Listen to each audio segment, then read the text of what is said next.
Good evening, everyone, and welcome to BNR. It's me, Gene. I'm back after a short break of 7 to 10 days, Jake? I've been away, man, just back, and I'm joined with Jake and Sarib as we break down Liverpool's performance at the San Siro. We speak Zubimendi and a whole load of other things. But yeah, I've had a break for about 7 to 10 days, Jake. I'm back. It seems like I've come back. We lost a game, which we were absolutely shy, and the performance against Milan, which I thought was really, really good. But Jake, how are you first, and how's things? Good, man. Everything is good over here. Glad to have you back. Seems like you've been gone for longer than that, if I'm being honest with you. I wasn't sure if we lost you to another channel or what, but looks like you're still here with being on. Sarib, man, how are you? I know I actually caught his Sarib's meltdown on on Saturday. It was Sunday. Sorry, Sunday. It was this on meltdown. I was watching the show. I did put up a few comments on when him and Avi hosted. But yeah, how are you feeling after that win against Milan, especially after that shite result on the weekend? Gene, everyone speaks about you being the emotional one when we lose, but boy, after that, watching that Forest game, I came on the show. The way I felt after that, even a day after, I was fuming. Maybe it's because I expect Liverpool to do that, and losing against Nottingham Forest is just unacceptable, regardless of what position we are in. But Milan was, I expected us to be AC Milan, but it was a good, we needed a reaction. We got the reaction that we wanted, and let's just kick on from here.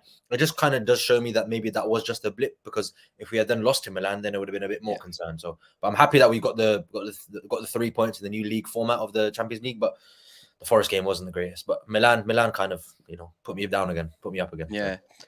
Yeah, look, to be fair, I think obviously I've been off the radar for about 6-7 days, and it's a good job that I was. And it's a good job I wasn't on that show on Sunday, because I think me and you would have just gone absolutely ballistic at each other. So it's probably best for everybody that I wasn't on the show on Sunday. But to be fair, look, I'm not going to lie. I probably did agree with you to an extent in terms of the performance. I thought it was absolutely shite. Not one, and I was just talking to Jake before, and I said, I don't think there was one player which I could look back and thought, you know what, I had a good game. But I was predicting 7 out of 7 at the start of the season. Obviously, not that didn't happen.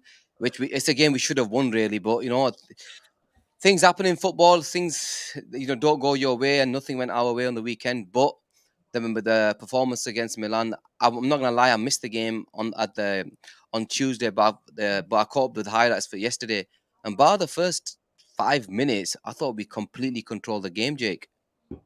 Yeah, we had a very good reaction, as Sarib mentioned. But my thoughts and my feelings going into that game were exactly what transpired. I never thought that there was going to be a duplication, if you will, of the Forest match against AC Milan. It was always going to be, as I said yesterday on the show, a closer match in styles at Old Trafford at the San Siro. They were going to come and try and play some sort of football, whereas Forest are going to sit deep in a low block.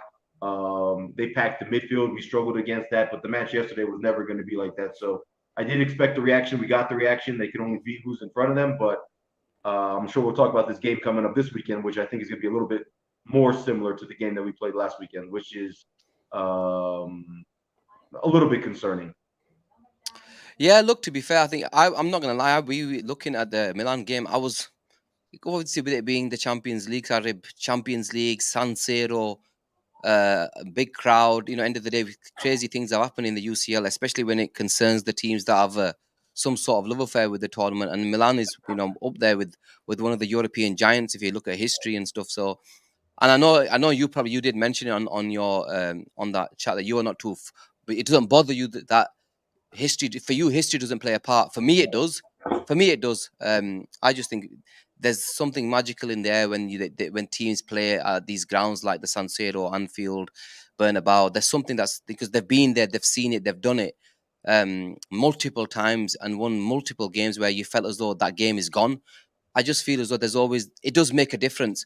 But look, from your perspective, how did you feel in terms of the performance against Sarib against Milan, and what in terms of what Slot did in terms of changing it up, especially after the first 5 minutes? How did you feel? I think I alluded to this point with Jake and Avi on a couple of days ago. I thought the start was really bad. I don't think we no. Slot said the start that we had was decent, even though we gave 2 a chance away. I didn't think the start was great at all.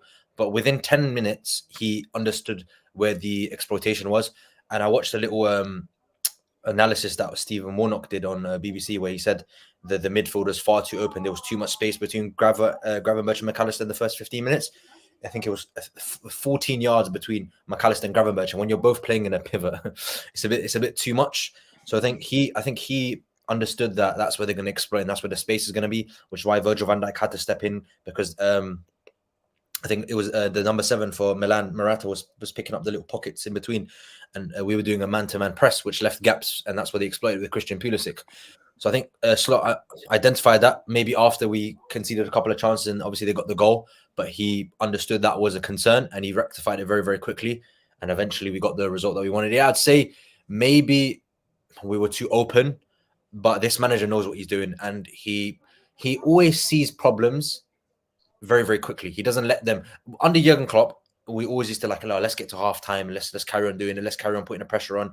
And we saw it with Slot in previous games that he's not scared to make substitutions or bold moves, like taking Kwanzaa off and putting Kanate on opening against Ipswich and making little tweaks. He's not afraid to do that.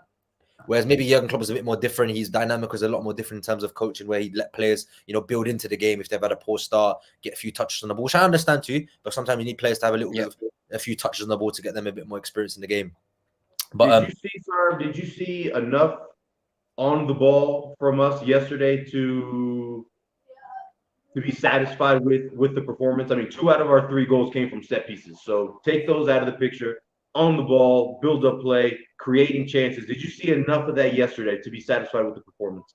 I think so, Jake, because it wasn't a thing where we just scored 2 set pieces and we weren't able to break Milan down. We were basically pummeling their goal for the majority of the match. I think coming into the 70th minute, Jake, in the second half, we had almost a triple their shots. We had 19 shots and 11 on target. They had 2 and 1, and the one being the Pulisic goal. So I was okay with that, because as long as we're creating chances, I don't care where the goals come from. They can be set pieces, it can be free kicks, it can be penalties. I only care about the goals going in. If they go in, I'm not bothered. Now, on hindsight, you're going to say, if you're creating that many chances, you should be, taking some of those chances as well, because we took one of those, and it was a counter-attack when Milan were chasing the game. But I was okay with that. I like teams that have a lot of ways of scoring, and me and you alluded to this point where we have not been the greatest of set pieces, especially in the attacking areas. But 2 goals from set pieces shows that something we're doing in training is working, and it's nice to see that we have different ways of scoring, because we will always create chances, Jake. We have very, very good attacking players and very creative midfielders. Maka, Szoboszlai, but sorry? Yes, we didn't create very many against Forest. I know, and I think that's where Slot needs to find the balance of how to break down a low block and maybe bring in another attacker somewhat, or maybe changing it, because he was unchanged against Nottingham Forest, and he has been, and I don't think there was a reason to change it. Hindsight's a wonderful thing, because we can sit and say, oh, he should have done this, should have done that. But if we won the game 2-3, no one will be saying anything. But it was working, and maybe that was just a blip, but I was not okay with that blip, and I maybe overreacted. But I'm an emotional fan like Gene, maybe not as much as him, but I wanted us to win, and thankfully against Milan we were able to do so. No, look, Sarib, I'll be honest with you. I understood in terms of you being unhappy with the performance against Forest, because look, nobody was happy with that. That was a shocking performance, and going to town on Forest, the Liverpool players deserved every single thing they got, because if you're going for a title, and I've always spoke about fine margins, if you're going for a title, you have to beat the likes of Forest, especially when you're up against the likes of City, because we know what they're capable of doing. But in terms of, look, with it only being, it's only within 4 games, 1 loss in the first 4 games of the season. Yes, I can, I can live with it for the time being. It is early doors. It's early, we don't after 10 games, like you mentioned, you look at the table and you look at the table then, and you think, okay, this is where we are. Where can we go from here, sort of thing. But that's where I'm at. But to say that I wasn't, in terms of that performance, it was abysmal. It was shocking. But the performance against Milan has given me a lot of hope, thinking, you know what, it was a blip. We're ready to go again. We just need to play against play against Bournemouth, beat Bournemouth, and we'll be good enough to go again. But look, Jake, looking at in terms of the starting lineup, he obviously went with Gakpo, and I saw a lot of love for Gakpo on Twitter. I didn't even scroll through after the game, because I missed the actual game. But when I saw the highlights, you could see that he had a really, really good win. And fair play, I think he got man of the match in the game. I'm not 100% sure. Him or Grav, I thought. Grav He got it, didn't? but no, Grav, yeah, I Grav. thought it would probably be one of the two that got it. But in terms of his performance, JK, he looked good. I know every time he's come on over the last, he gets 20 minutes every game. I know he's on the left hand side. He's coming. He's played forward as well. He looked good from the start. It probably suited him to start in that sort of game. It is Milan. It's slightly different. Italian football is slightly different. Yeah. What did you, number one, make of his performance, and secondly, what do you reckon in terms of his role for Liverpool going forward in terms of Diaz and Gakpo? Yeah, so number one, he didn't get the man of the match, which we touched on, but many people thought he deserved the man of the match. That's how good his performance was yesterday. And I agree with that. I don't have a problem with anybody saying he was their man of the match from yesterday because he was fantastic, really from the jump. And what was impressive with his performance yesterday, it wasn't just his performance on the ball and in the final third. He was really good picking up the ball from deep areas, tracking back, putting in a defensive shift. His decision making was excellent. He had an assist for the final goal. He was brilliant, really, in a plethora of different areas in the game. What was surprising to me was, as you mentioned, he had gotten 10, 15, 20 minutes of game time leading up to this in other matches, but you hadn't seen him really make a difference or make an impact in any of those performances. So for him to start the match yesterday and put in a man of the match performance, in my opinion, it was unexpected, and it was a encouraging unexpected performance, to say the least. As far as moving forward, does that warrant him taking Diaz's spot on the left wing? It's going to be difficult. I touched on this yesterday. It's clear kind of what the attacking situation is. You got Diaz and Gakpo on the left. You got Jota and Darwin in the center. And then you got Mo and Chiesa on the right. Because Chiesa played a few minutes yesterday and he came on for Mo. So that dynamic from the manager's perspective, it's pretty clear. So if you're talking about Diaz and Gakpo, you're talking only one of them being able to start, obviously. So does that warrant Gakpo taking Diaz's position? I don't think so.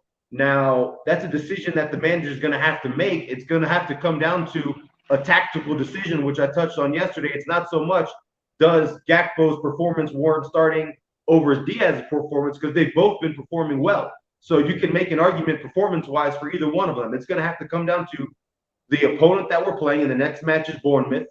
That's number one. Number two, maybe it's going to come down to a time management or game management thing. Maybe they want to rest Diaz, or maybe Diaz is fit enough to play 90. I don't know, which he probably is, given he didn't play 90 the other day. And then number three, tactically versus the opponent, who does the manager think gives us the best opportunity to break them down? And that's going to come down to the manager. Both of them are in form right now.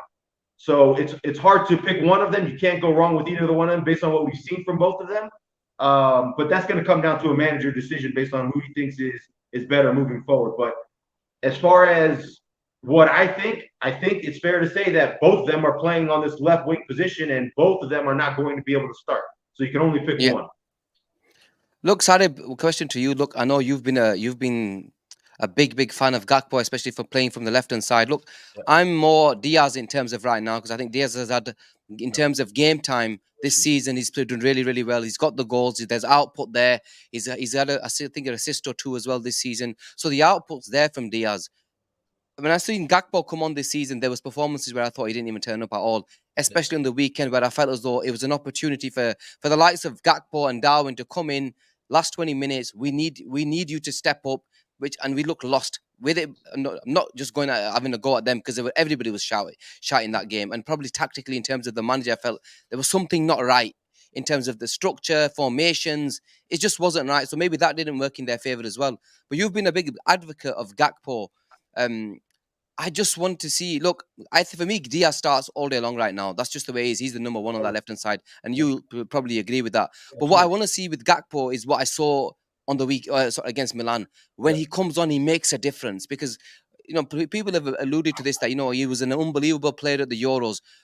When the chance comes, we have to have these players ready to take the chance, in terms of if they start or they come off the bench, because we've got a load of games coming up, and these players will get their chances. Absolutely agree with everything you said there, Gene. My opinions on Gakpo will always remain the same until he gives me a reason to disagree otherwise. Because genuinely, every time I've seen him play, especially starting games off the left hand side, I think he's been top 2, top 3 players on the pitch. Arguably the best player on the pitch. I remember Burnley last season away. He was really, really good at the European Championships for Netherlands. Again, international football is a bit different in terms of complexity and how the dynamic of the match goes. But I think every time he plays off the left hand side, he looks really, really dangerous. And he was a top scorer at the Euro, joint top scorer with Dani Olmo. So all the signs are very, very positive to when Gakpo does play on the left-hand side, because I think, again, I look at one of his better games for Liverpool against Man United. His opening goal against United came from the ball in behind. He cut in on his right foot and he put it into the bottom corner. So he has this ability where he can find space very, very easily. Now, he's not the quickest player, and we all know that that's the issue with Gakpo. And a lot of people have issues with his off-the-ball work. But against AC Milan, he was doing the work that way too, which is something that we've all wanted. And I think Asim, Avi have alluded to this many, many times, that the issue they have with Cody Gakpo is not that he's not good in attacking positions. It's him going backwards and doing the defensive work, which Diaz does at a very, very high and optimum level. Now, we don't expect Mo Salah to do that because of his age, but he is doing that as well. And Arne Slot, again, like his post-match against United, he did allude to the point where it's only a risk if I keep if Salah and Diaz high. It's only a risk if they don't track back. So we can see again, he's on the same wave as Klopp, where he wants his wingers to do the work that way as much as do the work that way. But Cody Gakpo, I'm not going to defend him, because I think that's incorrect to do so, because when he's come on, he's not been great. But I will say in hindsight that it's very hard to come on and do something in 15 minutes when you don't get much game time. But then you'd say to me, how are you supposed to start if he's not doing it in such a small sample size? So it's kind of on what hand you stand on. On one side, he doesn't get enough minutes to showcase his ability. On the other side, he has to showcase some sort of ability within the minutes that he's been given. But we saw he got majority of the match against AC Milan, and we saw him starting on the left-hand side, regardless of how poor he's been in previous games. We saw that's what he can do, and he was really, really sharp against AC Milan. And I think he should have scored a couple of goals as well if Jota just laid him off a few times. But I thought his run for the third goal for Szoboszlai, he stopped and then he went forward again, and it was like he's got this burst of pace. He doesn't accelerate very, very quickly, but when he gets into the rhythm of running, he's very, very, very, very quick. And then he puts it on a plate for Szoboszlai. It's a great Liverpool goal, and that's what we want to see from Cody Gakpo, because he definitely has the ability to do so, to score goals from the left-hand side, but he can contribute to the team in other ways, and that's what I want to see with him. The issue now I have, G, is I watched the playback stream of Jay. How do you then drop Diaz, who's in form, and then drop Gakpo, who's in form? And I think Jake made a very, very good point earlier about it depends on the dynamic of the team we're playing. Now, Bournemouth are going to come and attack us. I think Iraola is that type of manager, and I think we'll get onto Bournemouth. But I don't know who you play on the weekend, because for me it's very easy. You think it's easy? With respect. One second. With respect to Cody Gakpo's performance, it was one performance, right? Absolutely. Let's it was one decent performance. Every single time he's come on this season, he hasn't looked like half as good. And Sonny, I'll put his comment up, and I'm with him. With all due respect, his performance with Netherlands doesn't mean anything to us. I'm with that. They don't mean anything to me. Yes, you want the guys to do well. Don't get me wrong, because they're playing, they get into form, they get the rhythm to hopefully do well for your club. But if he's had an unbelievable Euros and then has a 4 stinkers for Liverpool, it doesn't mean a thing to me. He Slot came out, Gene, and said that Gakpo was supposed to start against Nottingham Forest on the weekend, but he played 2 internationals in a row, which then the Gakpo wasn't as fit as Luis Diaz. Is exactly what he said in an interview. So Gakpo would have started against Forest, and obviously he hasn't done. That's why he got to start against Milan. I think if it was the other way around, I think Diaz would have started against Milan, and obviously Gakpo against Forest. But now the knock-on effect that is going to be mad, because I think because Gakpo's now started in midweek, Diaz starts on the weekend. That's what I think anyway. Because looked for me, either one of them against Bournemouth. It's Bournemouth. We have to be, I'm not with respect to Bournemouth. It is Bournemouth. Whoever starts, we should be good enough, especially at home, to go on. And I know, Forest game is probably one that we look back and think, bloody hell, that went it went all wrong against Bournemouth. Hopefully against Forest, but hopefully, look, with Bournemouth, they won. It was a lesson learned, a huge lesson for Liverpool, the players, and more so for Arne Slot. This is a difficult league. When you're 1-0 down, sometimes, Jake, you think, you've got to go for it. And I felt as though there were times where we didn't. I know I don't want to sound like we didn't go for it. We didn't know how to go for it, if you know what I mean. It felt That's honestly, it just felt as though we just don't know what to do, how to do it. I know there was an international break, and I know they were away for 2 weeks. They were probably didn't have enough time on the field after the international break. The players were probably tired. I know they had that thingy, but still, you have to know what you're doing in the Premier League because that's just the way it is. This league doesn't take any prisoners. Yeah, listen, I think what you said is the best way to describe it. It's not that we didn't go for it. We went for it. I don't know how many attackers we had on the field at one point. It was at least 5 of them. And we had 3 at the back. So they went for it. The problem, as you said, and you worded it perfectly, is they didn't know how to go for it. And that's the most concerning part of all of it. I mentioned this to you earlier. I don't know if you were paying attention, and I would say earlier, I don't mean on stream, I mean off stream, backstage. When we had this problem, when I say this problem with Jurgen, and it was a very common theme, we would concede first, we would go Yep, behind, but the team knew how to play from behind. The most yep. concerning thing against Forest was it didn't look like we knew how to play from behind. And that's going to have to be something that gets fixed and gets fixed quickly because when this Milan, team Jake, we went behind him in Milan. We found a way. 100%. So it's a perfect example, and it's true. Immediately, we proved we knew how to rebound against Milan. My counter argument to that is going to be Yeah, this Milan side is not a very organized and structured side off the ball. They did not present to us any problems when we had possession, similar to when we had possession against Forest. They presented us loads of problems. So yeah, my concern is if we fall behind to a team that is structurally organized and knows how to defend, especially in a low block dynamic, are we going to be able to cut that open and score? When it got to the 70th and 80th minute, and Slot's been talking about this since he's taken over, he wants to see patience from the side. And that's all well and good. He wants the side to be patient. He doesn't want us to be play hurried. But when you need to hurry and you need to play fast and you need to play direct and you need to find a goal, which was the situation against Forest, we looked like we had no idea what we were doing. Yeah. I can promise you that dynamic, that game state is going to show up again. Is that going to happen this weekend? I don't know. But before this season is done, it's going to yeah. happen. And the team needs to prove that they know how to find a goal in that situation. I don't want to blame it on urgency or a lack of directness or a lack of kind of want to desire from the team. Yeah, I Desire agree. is there, but they have to show that they know how to play from behind. And they didn't show that they know how to do that against Forest. Yes, they rebounded in a similar situation against Milan, but again, 2 completely different styles of opponents. I need Yeah. to see it against an organized team, against a team that knows how to play and is comfortable playing in a low block for me to feel more comfortable moving forward. Yeah, no, that's fair. Go on. I've got a question to both of you. Do you think it could be, you both can answer this, do you think it's maybe a sense of complacency? Because Arne Slot has come out and he's basically kind of said, we are basically better than Forest. We should be beating a team like Nottingham Forest. If you're losing to a team like Forest at home, it's a bit of a concern. Now, I would never hear Jurgen Klopp do that. He would always hold the opposition in very, very high regard. Maybe Slot's a different type of manager, and he is. Yeah. And he talks about teams like he knows that Liverpool are better, and that would never happen under Klopp. He would never come out and say we are better than this team. We should be smashing this team at home regardless, because Klopp always used to hold every team in high regard, even though psychologically and mentally he knew that we are superior to that team. He'd never come out and say it, but maybe it's a sense of complacency because when you think you're better than something, when you think you're better than a team, you kind of maybe take your foot off the gas. Now, I'm not saying that's what happened, but it's a sense of that, because if the manager is saying that, obviously then it goes on to the players because he's the ones giving the instructions out. Maybe it's a sense of complacency. I don't know. Maybe it's hard to say now. I don't know. I'm just trying. I don't know. I know where you're going with this, Sarib, but look, there's a fine line between complacency, arrogance, confidence.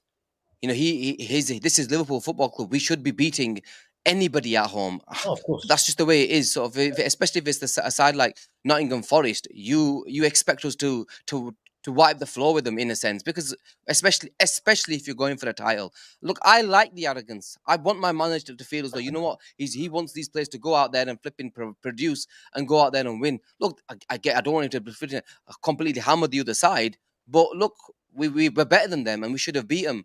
It didn't happen. But I think it's more in terms of going into the game confident. I'm not too worried.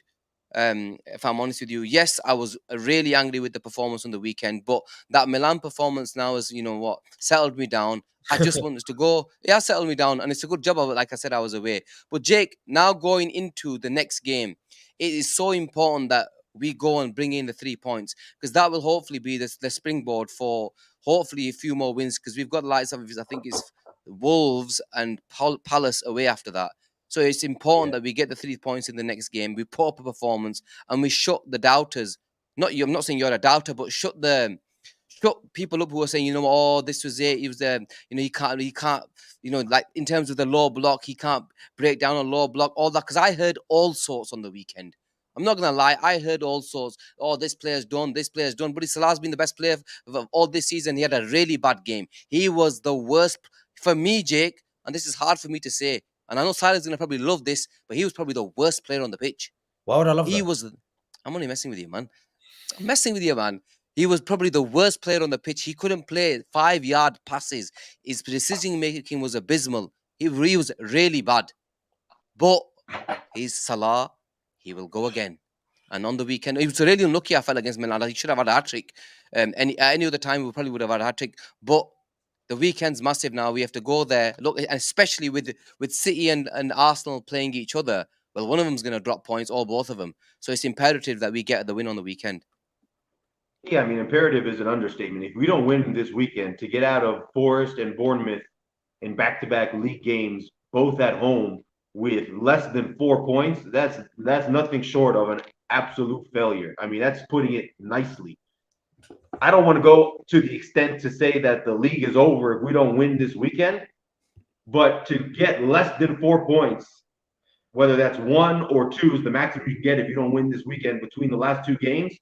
I mean, you're really putting it to the test as far as being able to compete against Arsenal and City, because we know the number of points are going to be required to win this league. It's going to be somewhere around 90 to win this league. And to drop a minimum of 4 points, for 5 points, a minimum of 5 points between these 2 games is just not good enough. So that's putting it lightly. As far as the concerns there are in our ability to beat a low block, yeah, if we don't win this weekend, 100%, those concerns are valid. And any kind of comments that individuals want to make in regards to the team's ability to break down a low block, the manager's ability to break down a low block, all of those will be valid. I'm not going to go to the extent and say that this player or that player or these players aren't good enough anymore. If you ask me, and if I'm being genuine with you, I put 90% of our performance last weekend on the manager. 100%, that's my opinion as far as the percentage that I put on that performance. 90 of it goes on the players. So if we put in this performance again, I'm going to tell you it's on the manager. I'm not going to blame the players. It's going to be on the manager. I need to see that the manager has the ability to communicate to these players how to beat this low block. Like you mentioned, and I agree with this comment, it's not that we didn't have a desire to be forced. The desire was there. We didn't know how to do it. That blame goes on the manager. But so unless that changes this weekend, it stays on the manager. Coming to you, Sarib, then look, Jake saying that it's probably on the manager, but coming to you, look, I'll be honest with you, Jake. Some of the passes that we played in that game, the misplaced passes, especially in the final third, Asim put up a stat, right? And he said, he said 68% pass completion in the final third explains it. I'm sorry, Jake, but some of the passes were abysmal. And they were probably mainly from Salah, because there were 6-yard passes that he makes every single game. I can't blame the manager for Salah not being able to make an 8-yard pass or a 10-yard ball, which is an easy pass. You can't blame certain situations on the manager. That's on the players. Granted that in terms of tactically, I felt as though in terms of substitutions, the players that came didn't work. The changes that we made were they didn't work at all. They were probably the worst changes. And the players that came on, they were really bad. And then to end up on the pitch with 3 at the back with the likes of Tsimikas and Bradley, with Kanate, for me, Asim were watching the game, I was flipping, because I was thinking, what are you doing? So I can understand that aspect of it in terms of slot. But that was towards the end when we 1-0 down. We didn't do anything before that either, Jake. When we struggled, but we struggled in terms of breaking the team down in terms of situations. But you can't legislate for misplaced passes the way we played them. That's on the player, Sarib. That's on the player. But Gene, you say that, but when in the first 3 matches, we were all crediting Arnie Slot when he was scoring the goals. Surely that's on the players as well. So you can't say it's all Arnie Slot if we're doing well, and then when we're doing bad, it's not on Arnie Slot. That doesn't make any sense. But we do know. But in terms of tactically, though, you saw the tweaks. Of course, I saw the tweaks. But the team weren't making 6-yard. That's on the manager. Against Forest, that's on the manager. What do you mean, Forest on the manager? So I understand in terms of, but so when the player plays a 6-yard against the first 3 games that we played, we weren't misplacing 6-yard passes. If we have 68 pass completion in the final third, that shows you that's not on the players. That literally shows you it's not on the players. Because we're creating enough. So it's on the manager to then change something, because we clearly can't score a goal, can we? So we clearly have to move some players in. Well, why is it on the players who are making that pass? Then you have to make the correct subs. You have to change something in the attack. I get what I said. The subs were incorrect. I agree with you in terms of the subs. I said that. But in terms of the players that were playing, I'm sorry, but I'm not gonna. I cannot allow Salah to make. Salah's decision making in that game was absolutely abysmal. That cannot be on the manager. He was showing you. He had 3 opportunities where he should have shot. We shouldn't have shot, and he shot. That's on Salah. Salah's misplaced passes were abysmal. That's not on the manager, because they were easy passes. I felt. So there's certain situations where I felt okay. It's easy to just have a go at Slot. I'm gonna have a go at Slot in terms of the substitutions. They weren't right. This tactically in terms of when he went 1-0 down, the 3 at the back, all that type of stuff. That's on the manager. That's 100% on the manager. But you can't completely, Jake. 90% of it, I just felt it was a bit too harsh. No, listen, I'm gonna stand by my comment, and I'll explain to you why. Number one, I don't have any issues with even though they didn't work. Don't get me wrong. I'm not sitting here and arguing that the substitutions and the tactical changes worked. I don't have an issue with him making those changes. The reason why I put the blame on the manager and not the players, and I will concede that even though I'm going to stand by my 90 percentile of placing the blame on the players, I will concede that is heavy. The reason why I say that is because it looked as if the team, the players itself, didn't know how, or they hadn't been trained on how to beat a low block. That goes on the manager. A lot of people think because you have world-class players, you can just throw them on the pitch and their ability is going to shine through. It doesn't happen like that. These players need to be trained. They need to be prepped. They need to be prepared to go up against the tactics of the other team. Listen, it's not just 11 players on the other team that we're going up against that aren't trained. These people come here with a plan. Yeah. But then, in hindsight, if he had then made the change of Gakpo and Diaz and we lost that game 1-0, a lot of fans would then turn around and said, "Oh, well, why did you change something that wasn't broken? Why did you take Diaz out and put Gakpo in?" So I don't think he can win anyway. Like, we would say if we lost that game 1-0, if Gakpo started the game, some fans would then turn around and say it's on Arnie Slot because it's worked for 3 games playing Diaz, Jota, and Salah. Why are you then going to change it? So it's very difficult to take positives from losing. Look, I get your points are fair, to be fair. And look, if Gakpo started, my issue, in terms of the substitutions, they made no impact. If they made even a little bit of impact, you think, okay, they're all right. They made an impact. They made no impact whatsoever. I think Darwin lost the ball, I think, at the end of the box, and that's the counter that they scored from. We just didn't look like at the races. And there's a comment that, and this is probably on the manager, to be fair. He mentioned about then Trent going into midfield made us worse. Yeah, it wasn't the right thing to do. So, little things like that, you saw, little things like that. That's on probably, I agree. You know what? They were, and Asim goes, the first 3 subs were pre-planned. Probably they were, obviously, especially with the international break. And I get the point, I know they were away for 10 days with their international teams. They've come back, slightly different. They probably didn't have the minutes that they needed. And we probably might, maybe, Sarah, you might be right. There was a little bit of complacency in terms of, thinking it's only Forest, and,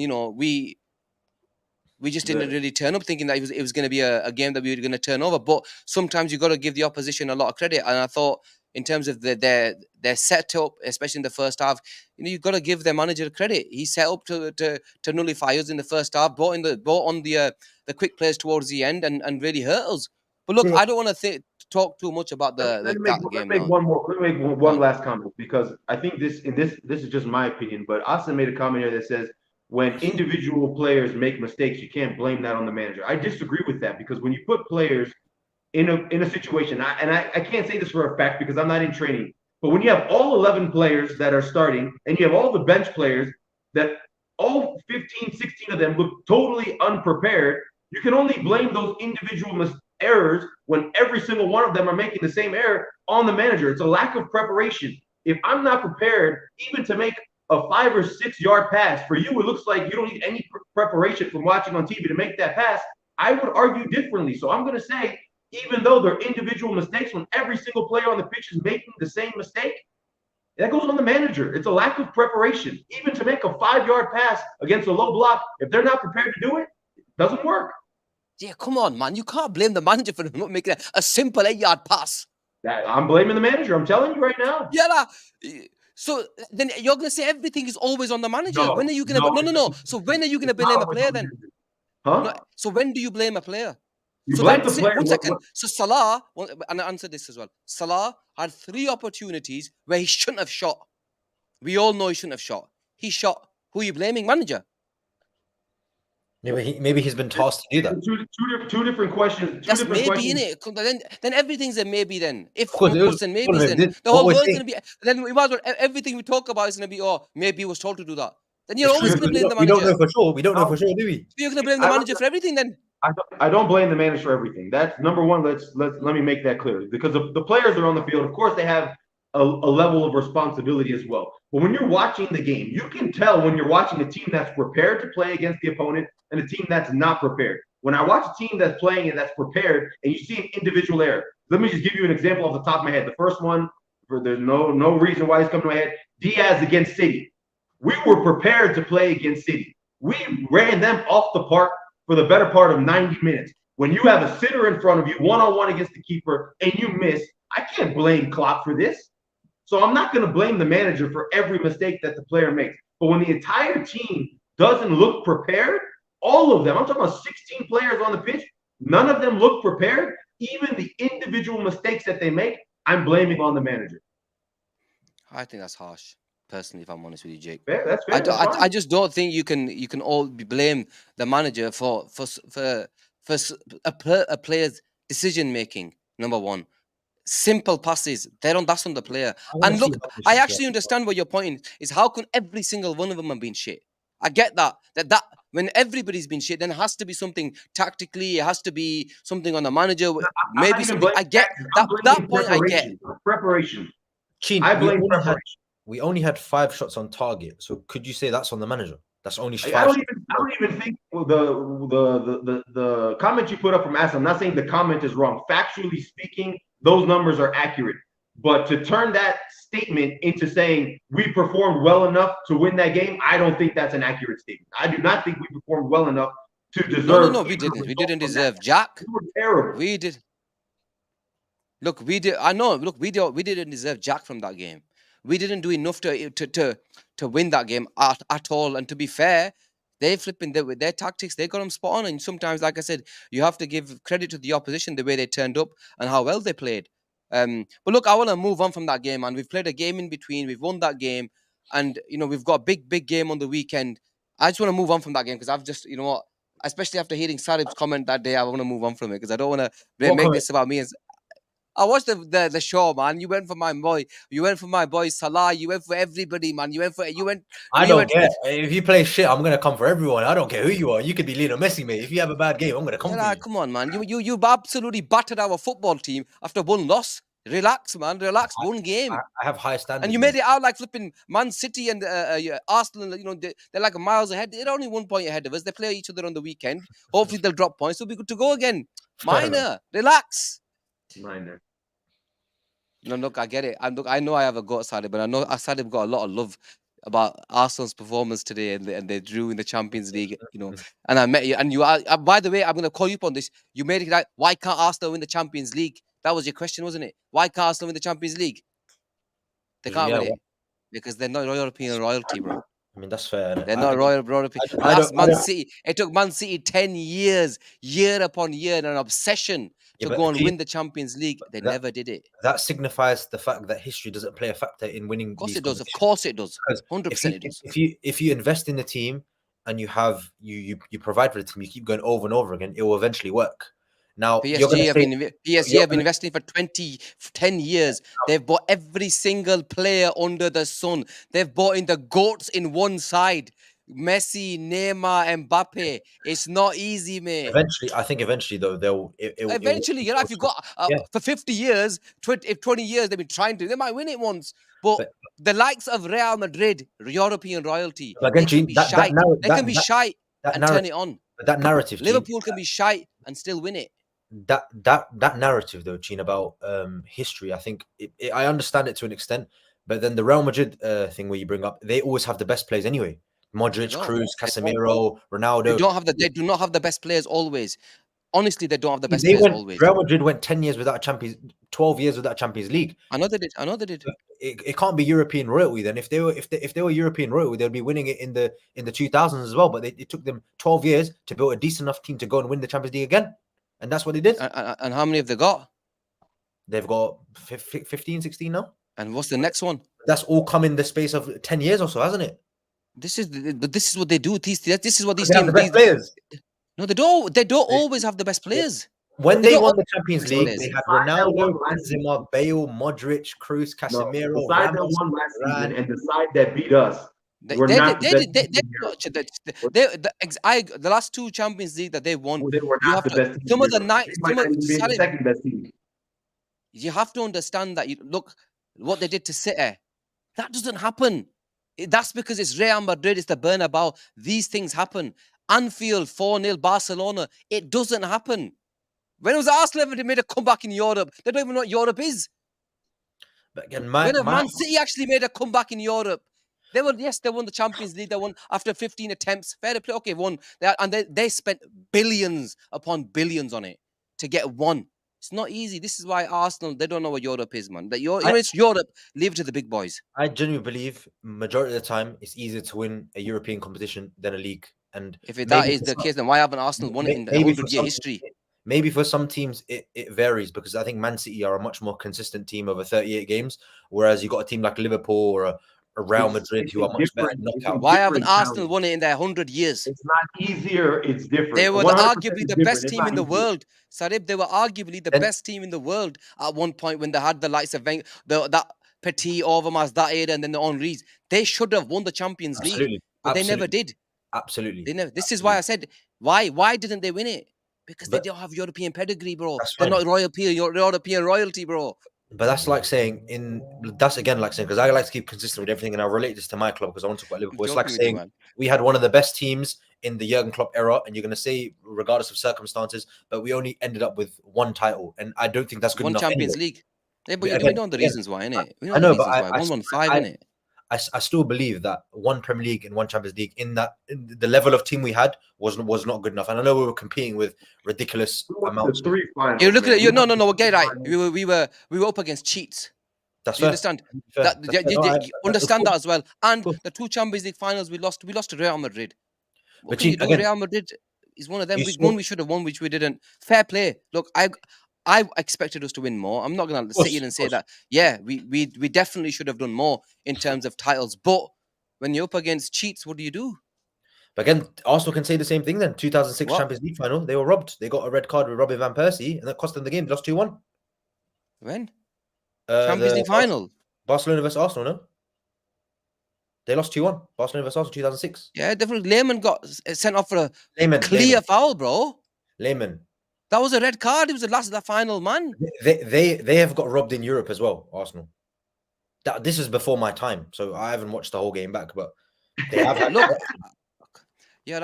Sarib, come on, man. I'm just telling you, the guy was a clear. Van Persie wasn't when in he the got sent team, off number one. When he got sent off for kicking the ball away, and I think that was the semi-final. Talk about Arsenal in Europe another day. That was after, man. That was Robin van Persie 3 or 4 years after that, yeah. I think that was a semi-final. I'm pretty that sure was a quarter-final or something, man. I'm getting mixed up, but it was something like that. Yeah, listen, Arsenal, the only time they should have won the Champions League, and it was their year, and this is in their history. Why have we made this about Arsenal? See, now people are going to say, I'm having a laugh with you. I'm having a laugh with you, man. I've missed him for 7-8 days, man. Let me have a laugh with him. Yeah, the only time they should have won it was the year they should have beat Chelsea in the semi-finals. Was it quarters or semi-quarters? Sorry, they should have beat Chelsea when Wayne Bridge scored for Chelsea against Arsenal. They had a bye to the final. They would have got Porto in the final. They should have won it. That was their year to go and win it, but they bottled it against Wayne Bridge scored that goal at I think it was at the bridge then. So that's the year they should have won it. But look, like I said, they're not European royalty. Liverpool are. And that's why there's more chance of us, Liverpool, going and winning the Champions League by a country mile than Arsenal winning it. I'll tell you that now. Fair enough. Anyway, we're moving on. Look, guys, massive game. By the way, look, let's move on. Zubi-Doo. Jake, there's some reports coming out about us going back in for this lad in January. And I know you mentioned it previously when the transfer window nearly closed last time, that you can see us going back in for him. Number two things. Look, loads of fans, Jake. I had to go at them today. In terms of the chat, I know you were probably on there. If we want him in Jan and it's the same fee, why should we not go in for him? Don't you say to me no, because I don't understand that. I don't understand that either. Number one, I don't have any hard feelings towards this guy. I think you and I are kind of in a similar position here. He stayed at his boyhood club. He decided he wanted to remain loyal to them, and for whatever reasons those were, those nighttime walks, watching the sunset over the mountains or whatever, I can appreciate that. I can respect that. He didn't turn us down for another club. He wanted to stay home. So from that perspective, I don't have any bitterness or any angry feelings towards him. Whether he wants to come or not in January, I have no idea. There's some contradictory reports out there, some saying yes, some saying no. If he wants to come, I would be more than happy to welcome him, and I'll tell you why. Number one, he's a brilliant footballer. Number two, I'm a big fan of his game. And number three, we are absolutely piss poor in our depth in the midfield. Yep. I talked about this yesterday. The depth in our midfield is absolutely terrible. Right now with Harvey out, and obviously Harvey doesn't even play the same position as Zubi, but just in general, when we look at the three midfield positions, the players behind each one of our starters, none of them, in my opinion, other than Harvey, are really good enough. And right now, Harvey is out. I don't rate Curtis Jones whatsoever. I'm not playing him on the right. I'm not playing him on the left. I'm not playing him in the six. So when you look past Harvey Elliott, who's now out for 2 months, the better part of 2 months, I don't think we have one midfielder that I can rely on playing. So when I look towards the January window, if you're telling me we're going to bring Zubimendi in, I sign off on that right now. And I'm not even sure he's good enough to start, because the way Grav is playing right now, I'm not sure how many players are going to be starting over him. Whether he can maintain that form or not is another question. But give me Zubimendi just for depth, if nothing else. Yep. Look, Sarib, in terms of, the fans have heard come out and say, "Oh, he's rejected us. He didn't, why we shouldn't go in for him." Look, Salah rejected us when he went to Chelsea.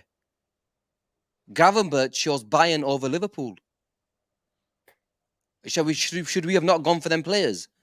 End of the day, this lad stayed at his boyhood club. He had a change of heart. He wanted to stay. Yes, we were all peed off with it because we really, really wanted the midfielder, and we missed out, and that's why it hurt us, because we didn't bring in another midfielder. And I think there's a lot more animosity. Come January, we go in for him. We should be over the moon, no?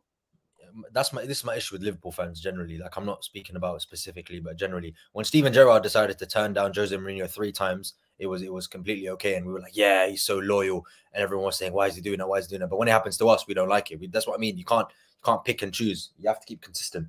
Now with the whole Zubimendi thing, we still need a number 6. Let's make that very, very clear. Like, 4 games into a season, 5 games into a season, Gravenberch has done really, really well, but that doesn't fix the 6 problem, because Gravenberch, he could be turned into something. Why doesn't this fix the problem? It's too small of a sample size, Jake. That's why. No, I disagree. Our 6 is set. He's good enough to start. The problem is not Grav. I'll tell you that. Down to the end of the season, we're fine there. I didn't say it was a problem. I just said how you can't say that the problem is solved after 5 matches. That's so then you're saying it is a problem. I'm telling you it's not a problem. I'm not saying it's a problem, but we still need a number 6, because Gravenberch cannot do the 6 role for the whole season. And your basis is 5 matches. That's what I'm saying. You're telling me Zubimendi is going to come here and take his job? Zubimendi is a number 6. Gravenberch is not. So you're telling me if you take Zubimendi and you put him in Grav's position right now, you put Gravenberch on the bench because that's where he's going to go, all of a sudden the problem is fixed? No, I said at all because to win trophies you need a squad, and we're still lacking in 6 department. Gravenberch is That fine I as agree number with. 6. That I He agree with. agrees with. We need him for depth, but he's not starting over Grav. I personally would put Zubimendi in the team because I think he's a better number 6 than Ryan Gravenberch, generally speaking, from what I've seen. Now, He's again, not what I'm saying to you, that Gravenberch is fine as a number 6 at the moment. But what I'm saying to you is that the 5 games that you're judging it off is too small of a sample size. But from the 5 games that we've seen, it's been at a very, very high level. I disagree with that. That's fine. You can make that point. That's fine. That's a fair point. That's exactly what I'm saying to you. So I still think we are lacking that department because I look in that area. We have Gravenberch, Morton, Bajcetic has been out on loan, and Endo. That's not enough. So Morton, very inexperienced in terms of the high level. Wataru Endo at the Champions League high level, very, very inexperienced. 1 season in the Premier League, he didn't even play all the games. And Ryan Gravenberch, who's never played 6 in his career. So if you tell me that we don't need a number 6, I think that's very fickle because we clearly do. No, he does. He agrees that we need a 6. Look, you think no, Jake saying we need to bring in another a midfielder. I think where you two disagree on is Jake believes Grav starts now every game in that 6, regardless 100%. Of who you bring in. That's what I think. It's not about us bringing Zubimendi in. I think you both agree. Yes, 100%. Bring him in. We need depth in that position. Bring him in, especially if you're going for the Champions League. He's a quality footballer. But what Jake's trying to say is Grav starts now over any 6. Because if I'm honest, Sarib, looking at, I agree it's only 5 games. Let's not beat around the bush, Jake. It's only 5 games. The sample size is still very low. I give you that he's been unbelievable. Bar 1 game, he's probably been our man of the match in 3 of them. He's probably been man of the match in 3 of the games that we've played. So yes, you bring him in. So look, you 100% bring him in. I would probably. Okay. Does Zubimendi put on them? Do you think Zubimendi's got in his game? Sarib and Jake. Do you think Zubimendi in the way Zubimendi plays, he could put up them Grav performances? Because I think Zubimendi's that type of player, Jake. That's just going to keep it simple. He's going to keep it ticking. He's that type of player. Grav is slightly different. Grav, the way he glides and beats a man, he drops his shoulder. He's a slightly different type of 6. I think it switches then. I think Zubimendi is the sitter and then McAllister is the one that advances. I think McAllister advanced is really, really good. And we saw it as soon as he went from the 6 to number 8, he was scoring a lot more goals. Now, I think Who switches? I think Zubimendi is the sitter where the job McAllister is doing now. And then McAllister, when Zubimendi comes in, McAllister does the Gravenberch role. But the thing is, the final Grav is still the final player in terms of our 6. I know they're playing to a 2 he's 2, always but more advanced. I saw against United. He will advance. Way more advanced than McAllister. McAllister was the one that was sitting. If Zubimendi comes in, Zubimendi is going to do the McAllister role. Mako then switches to the Ryan Gravenberch role, and he pushes on. And we saw how effective that was last season when Endo. Sobo's not coming off the field, and I'm not even his biggest fan. And I've talked about many times me wanting to move him around, but he's not coming off of the field. So that's number 1. So when you're talking about bringing Zubimendi in, he's either starting and replacing Grav, or he's being on the bench. Those are the 2 options that you have in general. Of course, there's a lot of games and they're going to be tweaking up in certain situations and in-game states. You'll be able to tweak it up. But in general, one of them is starting and one of them is on the bench. And if you're asking me right now, is he going to come in here and take Grav's position? I'm telling you no. That's fine. And I don't have a problem. I still want to bring him in. I'm not saying don't bring him in. Yeah, 100%, man. Bloody hell. Of course we want him. We'll be jumping for joy if we signed bloody Zubimendi. Your point is now the starting 6 problem has been fixed. Is what you're saying? I said before the season, the starting 6 problem. To be fair to him, he did. Before the season, I said it. The starting 6, you said. The starting 6. To be fair, you did. I'll give you credit for that. You did. Again, but Jake is still Brentford, United, Milan, and Nottingham Forest. We're going to play far better teams than those in the season. There's going to be City, there's going to be Tottenham, there's going to be Chelsea, there's going to be United again, there's going to, etc. Real Madrid, Leverkusen. When it gets to nitty-gritty kind of games, we're going to see how well Gravenberch performs. And that's not me discrediting his performances because they have been at a very optimum level. We can't dispute that. He's probably been one of, if not, I would not disagree with it if someone said Gravenberch has been Liverpool's best player this season in terms of consistency. But I still think that position needs to be addressed, because you can only cover up for so long. And we saw it last season with Mac as a 6. It eventually kind of catches up with you. Mac didn't poor performances like this though in that 6. What is Zubi gonna bring to the table that Grav doesn't do that in these handful of matches, because we're only talking about a very select amount of matches, away to City, away to Arsenal. I don't even think away to Spurs fits the category, but he's going to add that to the I can list. live with that. Maybe. You misunderstood, Jake. I think you misunderstood because I don't think I didn't misunderstand. I don't think Zubimendi plays the Gravenberch role. I said I think McAllister shifts over. Zubimendi sits then does the McAllister role, and I think what McAllister. You think McAllister? I think McAllister's going to be. I think McAllister's going to be an advanced player. The role Gravenberch is doing, and Zubimendi is going to be the one that's sitting because he's far better at dictating the play than McAllister that's is. The grab position. Yeah, I think McAllister shifts to that role Gravenberch is playing, and Zubimendi is the sitter. That's what I'm saying. That's what I. Well, we both, right now, Sarib, they both sit though. No, they right don't. Now, slightly different. Gravenberch is far more advanced. No, he's not, man. No, he's not. What? Against United, and I think it depends on the opponent. At one game against United was a slight tweak. That's not correct. He didn't even play that role against United. That's not even a true statement. What do you mean? Gravenberch was the advanced midfielder. It was like Sobo and him in the two advanced players. Gravenberch was the one in certain game state situations, yes, but it wasn't like that for the majority of the match. I think it's dependent on opponent. The two sat against Man United. Come on, and said McAllister and him sat together, and they were closer together. They don't both sit. Against AC Milan. What game do you watch, man? I'm being serious with you, bro. You're saying to me right now, Gravenberch is an 8. Well, he's playing more advanced than Maka. Maka's the one that's. You know what? Go to sleep. Come on, yar. How can you say to me he's been playing as an 8? I think we all watched a different game against Man United then. Man United, we played 2. We played 2, 100%. It was 2 that were closer together in the thingy. I don't know what you've been watching, bro. And then Szoboszlai was the one that played for Sarib on the left. McAllister. Yes, he was deeper. McAllister was deeper on the thingy, but he wasn't. But he was deeper, yes, in that game. But there were still 2. So Maka was exactly. Because you need 2 players in there. And what I'm not saying Gravenberch was not doing the work that way, because he was, and we saw that against AC Milan as well. And they were much more closer against Milan. If you saw the first 15 minutes of the game, Gene, they were like this. This was the gap between Gravenberch and McAllister. I can probably I didn't watch the full game, but I'm not going to lie. Against Man United, McAllister was here, Gravenberch was here. That's what it was. Gravenberch was far more further advanced on the pitch than Maka, and that's why Maka. In which game? In the game, his tackles in the game were very, very high. He was sitting here, and Gravenberch was doing this. Gravenberch was going forward and back, and it's dependent on the opponent. Against Man United,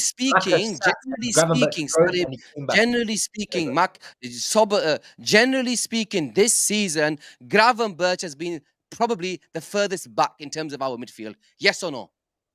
You can say so. Yes, absolutely. I'm asking you the question. Depending on the opponent, it's all depending. I'm talking about the 5 games. Man United, I can accept they were 2 closer together. I accept that. You can't say generally when it's been different for most of the games that we played. It hasn't been different for most of the games.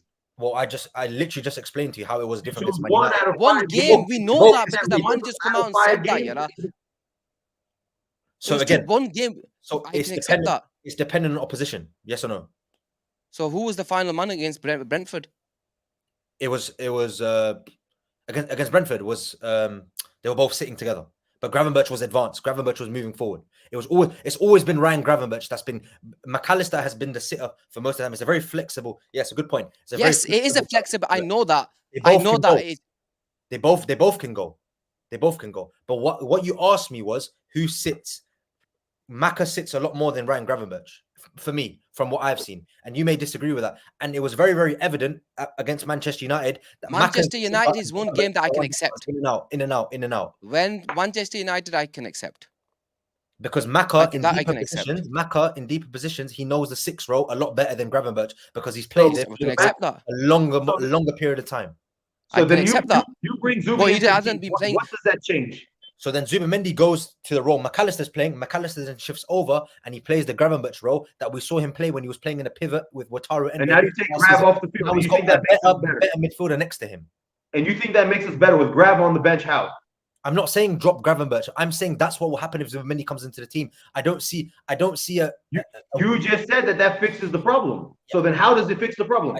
I don't think it's a problem with Gravenberch and McAllister. But you asked me if Zubimendi comes in, what would you do? And I say I'd move McAllister to the left hand side. This whole argument stemmed from one thing. You said right now we still need a 6, and you said we still need a 6 though. We still need a 6 because it's 5 games. How does that fix the problem? It's 5 games. It's 5 games. It's 5 games. I'm asking you a question. What does Zubi bring to the table that's going to fix whatever problem you think exists? I'm still looking for the problem.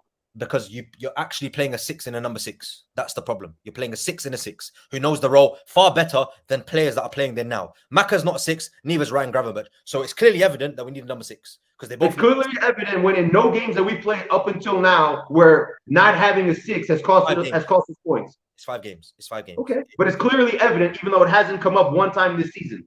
But it's clearly evident. What I'm telling you is there is no problem there. That's fine, but your basis is 5 games. I'm looking at a problem before it becomes a problem, and this is what I always look at things before they become an issue because I know this problem with McAllister and Gravenberch will become an issue further down in the season because you can't rely on 2 players that have never played 6 to play in a double pivot in a number 6. That is what I'm saying to you. It's fine. Double pivots in 5 games. It's 5 games. They've both played in 6. They've both played in 6 double pivots. Yeah, but they're both not number 6s. That's like telling me in 16-17 we don't need a left back because James Milner's doing a really, really good left back. Do we still need a left back? That's a stupid thingy, man. That's how is that stupid? Because Jake's whole point is it's not a problem right now. It's not a problem because it's not become a problem. Gravenberch is fine there. But what I'm saying to him, it's not a problem, but it's 5 games. So my point to him was that's absolutely fine. But it's 5 games. I think further down in the season, the Matt Gravenberch experiment is going to become a problem because you can't rely on 2 players that are not number 6s to play number 6 the whole season. That is what I'm saying. Which is why Zubimendi will come in. Listen, I don't have a problem with anybody arguing that it's only 5 games. 100% it's only 5 games. I'm not sitting here saying that after 5 games, yada, yada, yada, I've seen enough. I made this argument before the season started. So for me to change now would make no sense because he's the best performing player on the entire team.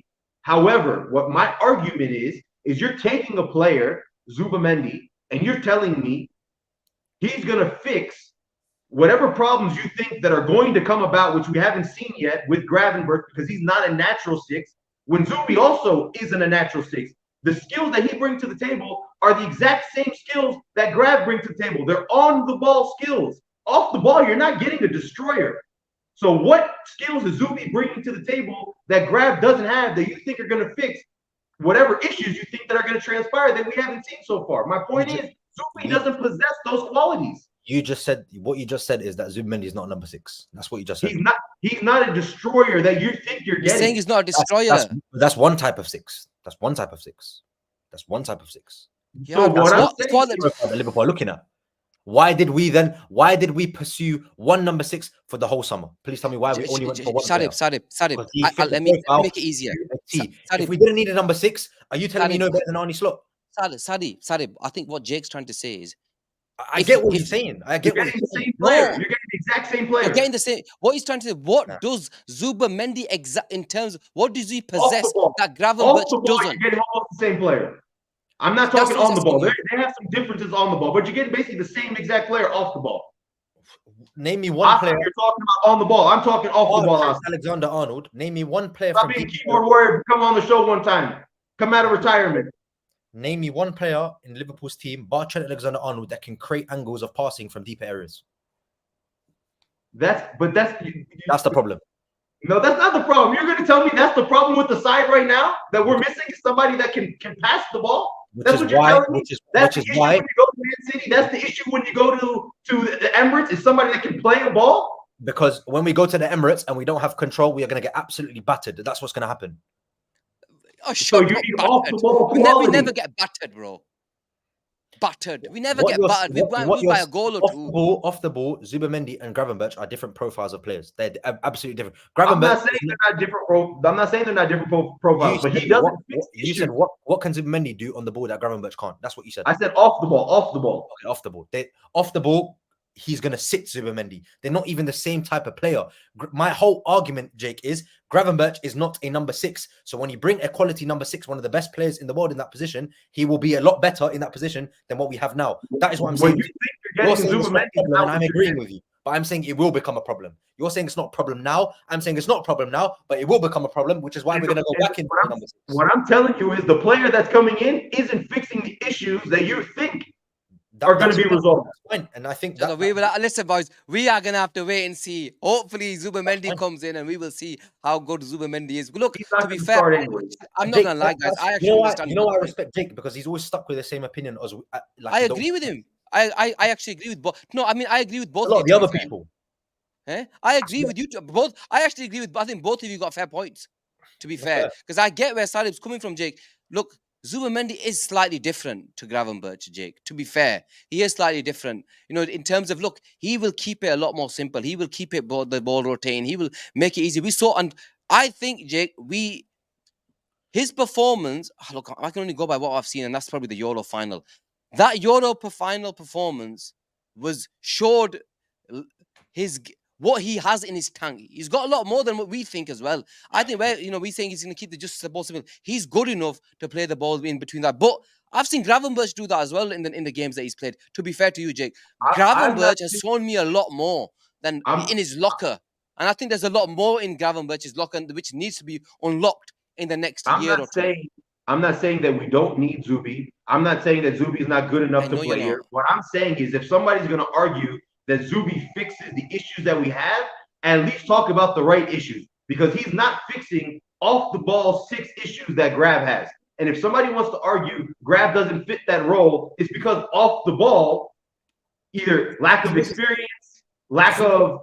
He wasn't brought in to do that though, Jake. He wasn't brought in to do off the ball work. He was brought in to do on the ball work. That's my entire point. So then when you have a player like Grav who on the ball is giving you almost everything that you want, not everything, but almost everything that you want, don't tell me that you're going to bring in another player who's going to fix off the ball issues, because your entire point was he's not a natural 6. So you're telling me defensively, he's not good enough. So then don't bring another player in here, Zubimendi, who off the ball offers you nothing more than what Grav does. Give me a different argument for why he comes in and fits.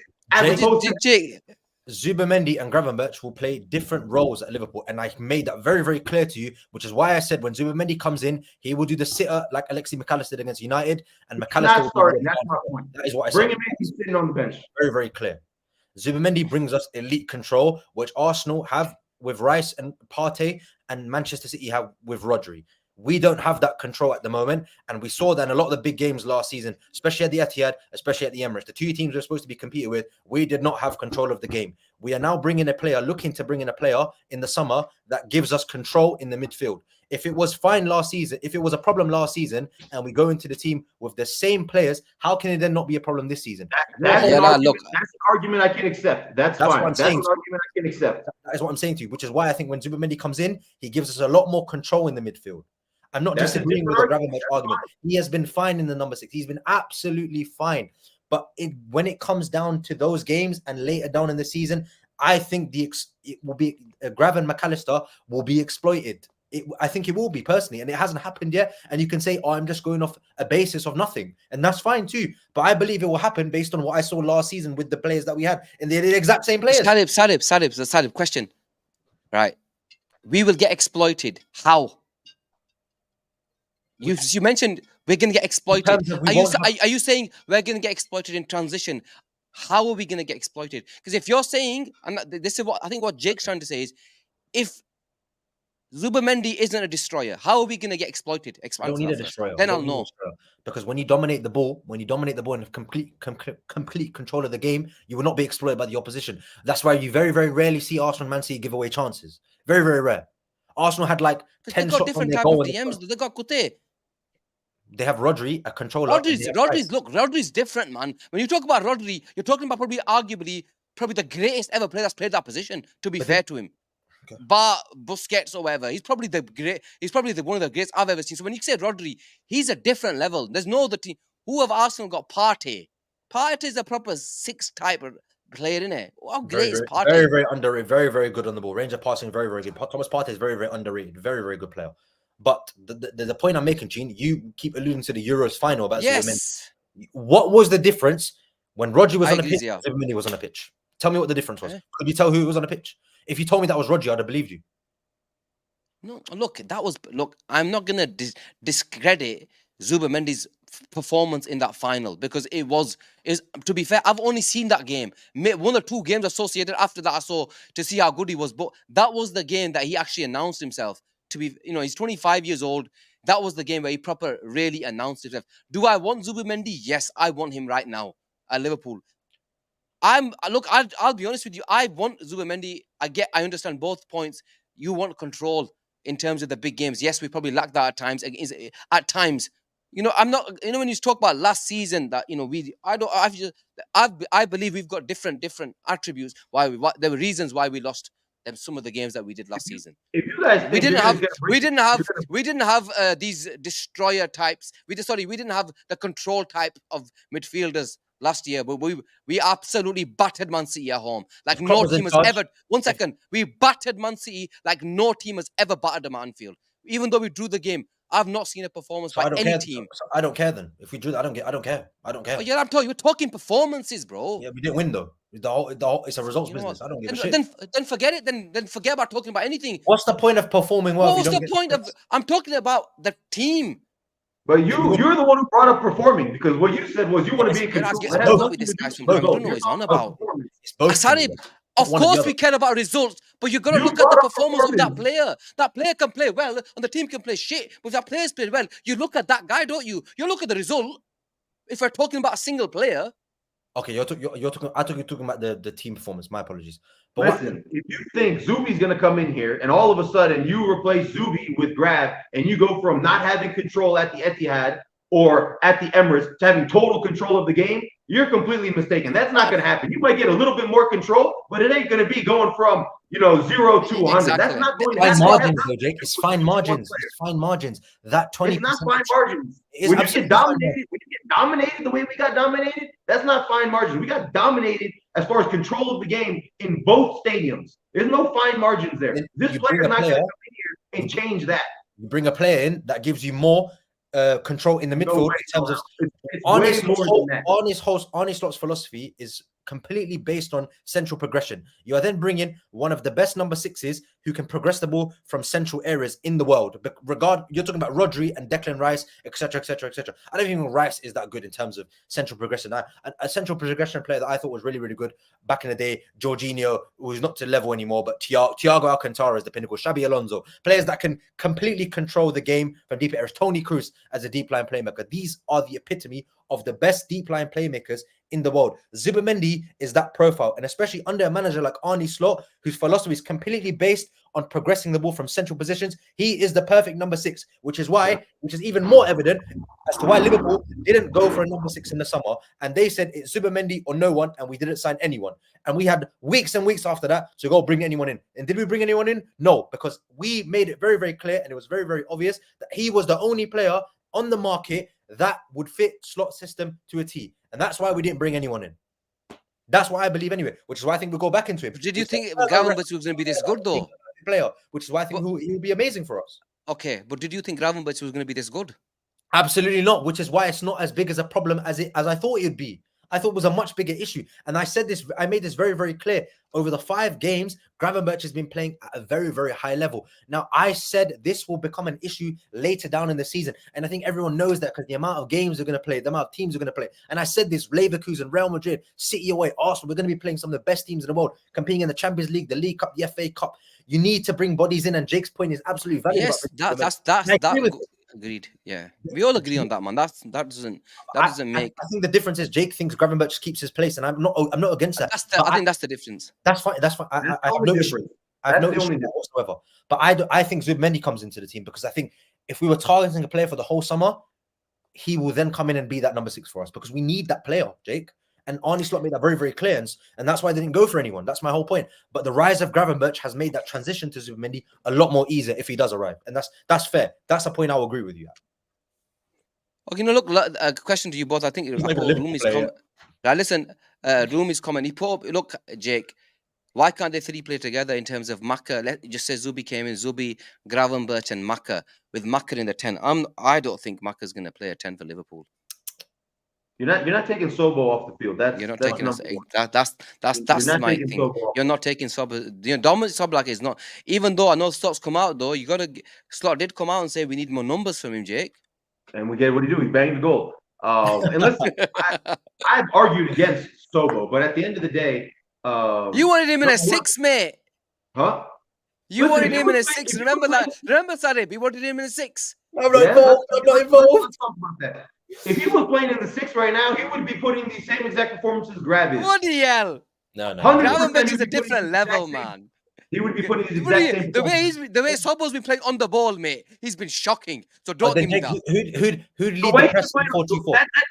That just strengthens my argument. He's better shocking playing on the he's ball. better playing further back, huh?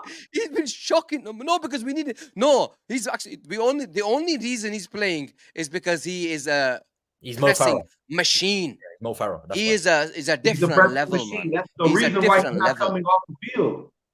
That's the No only matter who you reason. bring in, he's not coming off the field.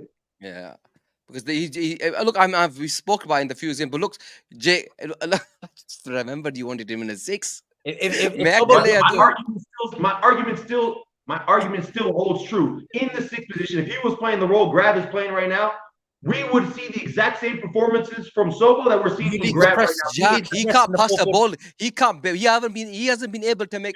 Salah had one bad game of 6-yard passes. This guy's at 4. Mate, you're talking On about the ball. you're talking about link-up play in the final third of the field, trying to cut open an opposition. These are passes in the middle third of the field that you're just making to the guy right next to you, the guy in front of you. These aren't difficult passes. He wouldn't be screwing these up. On the ball, he's just as talented as Grav. He's not going to lose the ball. He's press resistant. I like this He comment. offers you everything Grav offers. I'm not going to sit and argue this because before the transfer window closed, Elliot comes I in. told you guys Grav would do the job that he's doing right now. I told you Sobo could do the job that Grav is doing right now. None of you guys wanted to listen to me. So whether you want to listen to me now or not is beside the point. We have our If Sobo goes Grav- into number 6, who then leads the press view in the 44? that's When we the push in the argument. 44, That's who the- leads that- the front line press? No, that's why he said That's he a can't separate, command that's the a team. separate That's a topic. separate What thing. I'm saying is Sobo can play Grav's role. I'm not saying anymore that he's better suited there because he is better suited where he is right now. I'm not arguing that anymore. I'm just saying if he was in the role Grav is playing, he would be fine there. That's Right, my look, argument. All right, look, Rumi goes, Gene, against low box, Maka is more effective as a 10. We don't need a pressing machine like Dom in those games. Fair, I agree. And Sarib mentioned it in terms of he'd probably want Harvey Elliott in that position if that was the case, and he still want Maka in the 6, correct, guys? You still want Maka in the 6 with Gravenberch with Elliott in that position. Yes, no? Jake? Over Dom. Take We Dom saw off. this. Listen, Maka this doesn't is cover space for me enough. I think he's a bit sluggish on the ball. Not sluggish. Not on the ball, against I a think low block, though. He moves a bit slow. Low block. No, but we will get caught in transition like against Forest. It will happen. It will still To happen. be fair, yeah, I probably agree. we saw this. Listen, last time we were on the show, Gene, No, we I wouldn't don't because we've had 2. No, we wouldn't get lost because we would have had we will have Zubimendi there. He's right. No, Oh, I'm not taking the piss. His I'm his so- reply I- his I- reply I- was I thought he was talking about now. I thought he was no. talking- He's talking about Zubimendi. When Yeah, we were yeah, saying to then- Maka then- no in the 10, then that's- he's then that's actually a right. potential. Then Maka that's a- is really bad when when in terms of when he's the last man, he gets bypassed way too easy. And there's reasons why he was probably the most dribble pass player in the Premier League last season. Jake had a point. Go on, Jake. Sorry. I was gonna say, listen, we talked about this. I don't know if you remember, Gene. It was you, Asim, and I on the show. I don't remember if Sarib was on there or not. And we were talking about when you take Sobo off the pitch, because whether he's injured or whether you're rotating, who are you going to put in that role? And I asked this to Asim, and at this time, I think we knew that Harvey was hurt, so Harvey wasn't an option. He said Trent, and that's what we saw against Forest. Trent moved into that role, and it didn't work. Now, that doesn't mean it can't work in the future, but when you move Sobo out of that position because you're facing a low block team, let's say you're going for a goal, right now, that's kind of a question mark that we have where we don't really know what the solution is. Now, that doesn't mean, maybe Maka can do it or maybe Trent can do it in the future, but that's a problem that we have. To be fair, Jake, I've never ever been a fan of Trent in midfield. I never want to see him in that midfield role ever. He's a right back. Just leave him there, please. He can do what he wants from there. So then let me ask you this. We play Bournemouth this weekend. Let's say it's 0-0, 60th minute, 70th minute, whatever have you. Harvey Elliott's not an option. You want to move Dom out of that position to become more attacking. What's the solution? What's your solution? You want to move who? You want to move Dom out of that position, whether that's into another role or to the bench, because you want a more attacking 10 against a low block team where you don't need his legs as much. I'm talking this weekend, Bournemouth, 70th minute, 75th minute, 0-0. What are you doing to become more attack-minded? I'll bring on Chiesa. I'll go 4 up top. And I'll you go leave, for 70 minutes to go. Maybe I'm going all out. I'll go play 4 strikers. Go for it, because at the end, the one thing that Chiesa is going to give you is energy. But Bournemouth He, don't sit though. Bournemouth are not sitting. and I know he's just generally in general. saying, Okay. generally that, you know, if they're playing Bournemouth, 70 minutes and gone, they're you probably need to going go and win the game. 0-0, 75th I minute would go anyway. with 4 up top, Jake. So you bring Chiesa Me, on and you I'd go take 4 up off top. Dom, or who are you taking off? I'd take off Dom. Okay. That's not a bad idea. That's not a bad idea. It's not. I'd go 4 up top. I'd still keep the 2 in midfield, and then at least Trent can still, you know, bomb forward. That's just the way I'd want us to play. Yeah, That's somebody the play only- 4-4-2, something. Yeah, maybe 2 so that can still play slightly inverted in terms That's of the even only- more towards as in a centre forward sort of position. So they got That's- played. that's But only- look, my issue, Jake. Sorry, and I know I actually wanted to speak about Jota, man, today. It was this. We've been speaking about all Arsenal and all this sort of thing. Bloody Jota. I wanted to speak about Jota, Jake. Let's go to speak about Jota first. Everybody knows I've been a big fan of Jota. He's always been the man who gets the goals. Always. What have you made of his season so far?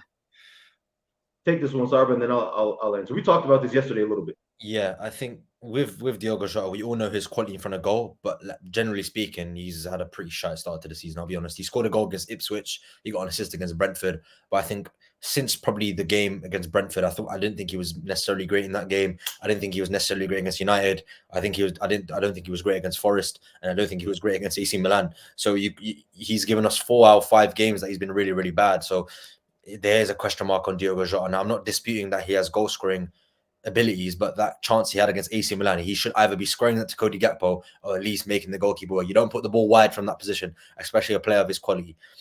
And again, I've always had this problem with Jota that when he doesn't, he kind of drifts through games like kind of go past him when everything's going too fast. He kind of does. He looks a bit lost.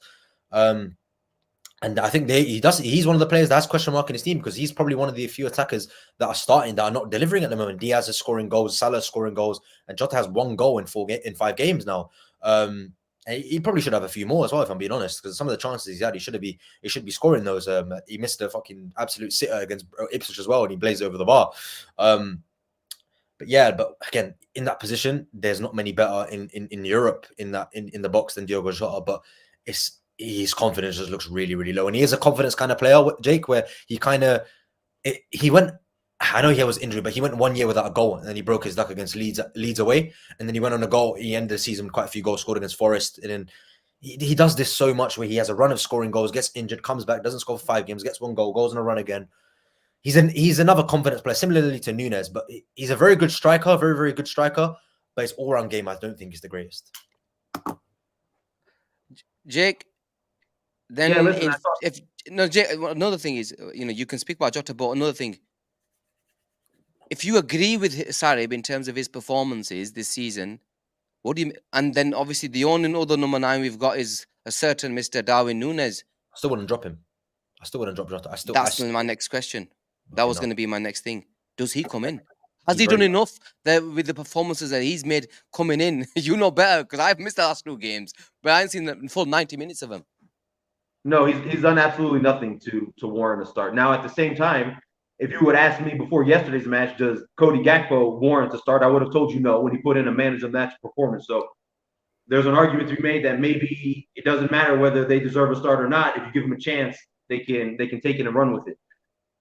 2 things. Number 1, Jota hasn't been producing the output that is required from that position. So that needs to be made clear before anything else. If we're going to have that energy with Diaz, with Nunez, or with any of our other attackers, we have to have the same energy with Diogo Jota. With that said, I do think he's doing some things pretty well on the pitch. He's pressing pretty well. His link-up play hasn't been perfect, but in some situations it's been decent. His off-the-ball work is always pretty good. His intelligence is there. He's just it's kind of like different with him now than it has been in the past. In the past, he's always been banging goals for us, and he hasn't been as involved in games. Now it's the opposite, where he might not be as involved as we want him to be, but he's somewhat involved, and now he's not banging goals. So I don't have a huge issue with his slow start. That doesn't mean it doesn't need to improve. It does need to improve. It's kind of been one of those situations where other people have been picking up the slack for him, and it hasn't been, as big of a problem as it would if those other people weren't performing. But at the same time, as we already touched on, Darwin hasn't done anything to come in and push him to take that position. So going into this weekend, if we're just talking about performance-related situation, Diogo Jota starts this weekend. Now, if he's been playing too much and he can't start this weekend, that's a different conversation. And if he wants to give Darwin more minutes to start, that's a different conversation. But just performance alone, I don't think you can move Diogo out of the starting 11 and bring Darwin in. I don't think that can happen. All right. Do you want to know my take on this, Jake? Not And really. everybody knows I've absolutely battered Darwin Núñez, and I'm a big Jota fan. I want Darwin Núñez to start on the weekend. No. I'm telling you, I think it is. I think a start. No, there's a couple of multiple reasons. Number one, Jota hasn't been amazing, so maybe give him. I know Darwin hasn't been great, but give him a start. All right. Number two, I don't want Jota getting injured with the amount of games that he's playing. I do not want Jota injured. So let's just calm it down. It's only it's Bournemouth. Let's go with Núñez this game. Let's see what happens. What is there to lose? Yeah, what is there to lose? If you come out of this game with the draw, No. What in terms of Jota hasn't been playing well though. Let's face it. That's if you guys are telling me he hasn't played well. He's got one goal, one assist. That's not good enough. His link-up play hasn't been great. He's missed a couple of chances. And you don't want Jota to get injured either. That's another thing you're going to come and say to me. That you will cry and say he's always... Then you mourn and say he's always injured. He's always doing this. He's injured. Then just say, okay, you know what? Take him out for one game. Give Darwin a chance. What if he bangs, man? Enough chances. What do you mean? Because, Slot's going to get Darwin to start banging goals left, right and centre. That's what I was told in the summer. So give him a chance. Is that enough? Why are you not giving him his chance now, man? Say you want to give Darwin his chance. Don't say me. Don't say me. Well, sorry, they're not in the house. Don't say me, man. I'm giving him his chance, and you lot are saying to me, "Don't give it to him." Why? Are you going to take this, or do you want me to take this? Go on, you take it. Go on, you take it, Jake. I'll let you have it. Go on.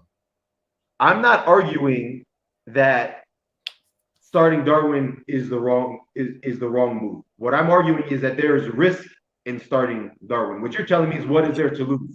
There is a lot to lose. If you play Darwin and I'm not saying it would be the same if Jota was playing instead of Darwin, but what I'm saying is if Darwin misses loads of chances and this game ends in a 1-1 or a 0-0 or you lose the game, there's plenty there to be lost where after the match, everybody will be saying, if Diogo Jota had 4 or 5 chances, he's definitely banging one of them. Even if he's out of form, we know for sure he's banging one of them. All I'm saying is there's something there to be lost. There's risk involved. That's all that I'm saying. That doesn't mean you don't give Darwin a chance. And I'm not trying to play both sides here. All that I'm saying is there's risk involved in sitting one and playing the other. I still start Diogo Jota, I start Diaz, and I start Mo Salah. We're in form.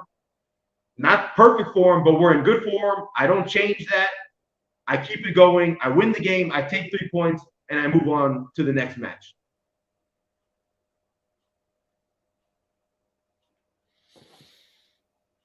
Yeah, absolutely. Bang on, mate. Yeah, if Diego Jota gets injured in the next 2 to 3 weeks, mate, you lot are dead. But Gene, you'll be the first guy. If you start Darwin Núñez and we're in on goal and Darwin Núñez puts that shot. I'm going to town on him. Of course. So he misses. He misses the one-on-one. I'm going to town on him. I will tell you because I've given him a chance. I have every right to go to town on him, though. You lot don't. I do. Because he's flipping. I'm giving him a chance, saying, go and put it away and prove to me that, you know what, Slot sorted you out. But I'm actually saying, give him a chance. I don't believe you can coach becoming. Yeah, he likes to go. Callum's right. He likes to go goal against Bournemouth. Give him a chance, man. Let him go. Might score a 30-yard winner for us. So what's your front three then? If you're starting Darwin, who else starts? Obviously, Mo, who starts on left? Diaz? And Diaz. Okay. I want them three to start this week. That front three doesn't work. Anyway, that does not work. That front three, Diaz, Darwin, Salah doesn't work as a front three. We saw it last season. I had a very, very big issue with that because I don't think Darwin knows Salah's position, but I think Diaz knows the central position and I think the kind of the dynamic of the rotation is not as fluid as when Jota plays. I think Jota knows both positions. Diaz knows the up front and right wing, and then Salah knows all three. I don't think Darwin knows how to play. Salah doesn't know all three positions. Salah can't play right. What are you on about? No, Salah can play off the right wing, the left wing, and centrally. Look at left wing. Salah had never been in his whole No, life. Doesn't be able to no, play on the left wing. What are you on play, about? if you put Darwin on the right wing, it's just not. Gakpo can't play there though. Yeah, Jota's shit on there. Jota is actually shit on that right wing. I've seen him play. I've gone to town on Jota when he's played them. There was when Salah went away, he was shit. But I think that's what he's good on the left. He's good on the left. He's played a couple of games on the right. If anybody out of all of them, Diaz can play a bit of that right hand side. He got player of the month playing off the right. You know that team, January. When Salah was out and it was a Diaz, Darwin, Jota front three. He scored against Chelsea, scored 2 against Bournemouth. He got player of the month for the Premier League off the right wing. Can't be that bad. I don't. No. The Javier played there. Stop lying. I'm not lying. Against Javier was playing the last position. Stop. No. Against Bournemouth away when we won 4-0. Darwin played centrally. Jota played off the right. Jake, has he done me? Diaz off the left. You know, I've never. Maybe. Centrally was Nunez and Jota was off the right. And Sarib, you might have won on me today. I know you're loving this. I'll let you have this. I'm not lying. Did he get player of the month though? He got a Premier League player of the month and he got injured. Premier League player of the month. Against Brentford. Even against Brentford, he played off the right. It was Diaz, Darwin, and Jota. Yeah, he headed it on, man, for that goal when he put it over. No, no. Against Chelsea, he was right wing. Against Bournemouth, I'm pretty sure Jota was right wing. That's what he played. He played majority of the right hand side. I'm gonna check. Yeah, maybe if you've done that, fair enough then. Again, they all know each other as well. Thank you. I better put this up.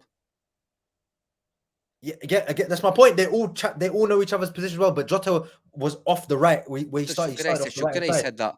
Rumi, man, he didn't play right wing, man. You're supposed to be on my team here. That point Asim's gonna make. He's gonna say the thing. Me and him had a debate about Trent. Where was his starting position? His starting position was the right winger. You can't tell me Trent's a midfielder. Trent is a right back. Even though he plays in the midfield. That's exactly what you're saying to me. That's exactly what you're saying. So I'm keeping the same. Listen to me. No, but what he's starting. I'm not saying he didn't start. I've never liked him playing on the right wing. I agree. I've seen him play. I agree. I think he's been shit. Gakpo can't play there. Yeah, and Salah can't play on the left. I've not seen him. I don't think he's that good enough to play on the left because he always has to cut inside. Salah has to always cut inside. Jake, I just look the Diaz. Bro, we've been going for an hour and a half. You're mad. I don't like it. I don't like it. I think the rotation is not as fluid. I don't mind. Missed the last week. Put it in those hard yards. Sorry. Oh, talking to Gene. When? But against Brentford, he played on the left, man. No, when he got that assist. No, the assist that he got from was off when we were counter-attacking off the corner and they played Darwin in the header. Yeah, that was from the left-hand side, innit? I can't even remember, I'll be honest. He's such a lying... No, he headed it on. He was on the fucking left-hand side, you idiot. No. I just remembered it. Yeah, he was. Anyway, yeah, I remember it now because I hadn't chipped him over. Yeah, starting position. Right winger. Jake, Amy. Starting position. No. Starting position is right winger. Starting position is right winger. Anyway, look. Anyway, guys, we've been going for an hour and a half. I thought it'd be an hour show, man. But you know what? It's been an eventful one. It's good to be back. It's good to be amongst the boys, chatting away.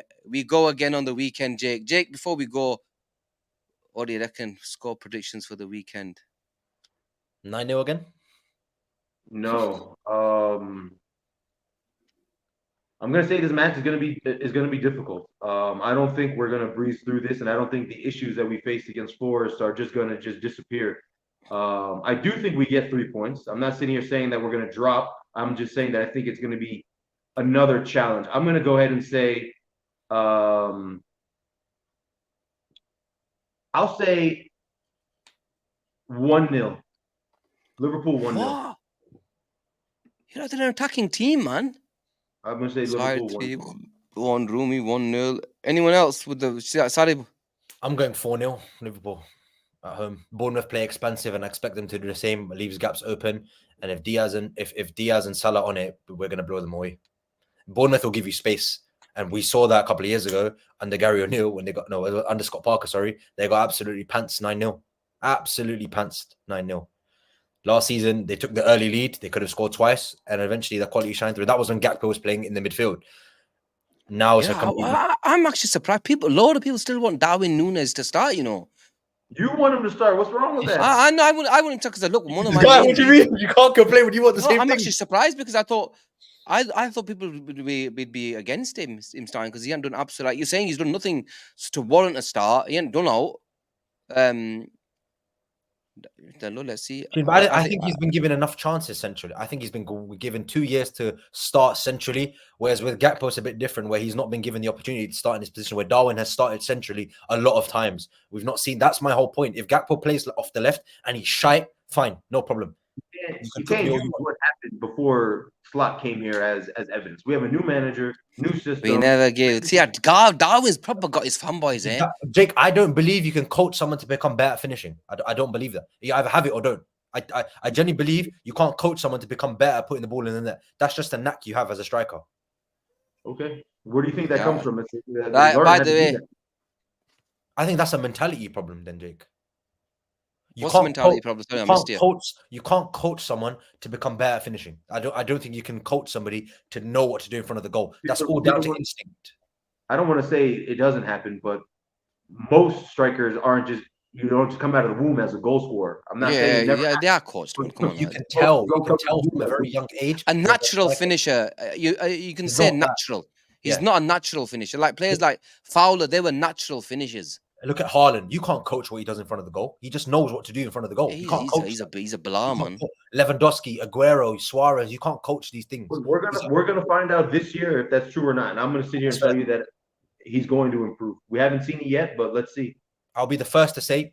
I'll be the first to say no. You can slap me in the face. I'll say no. Well done. Congratulations. I want him to do well. I just don't see it. I think he's been given 2 years, and I'll give him one more year because we've got a new manager. I'm not sitting here guaranteeing it's gonna happen. I'm just giving it a chance.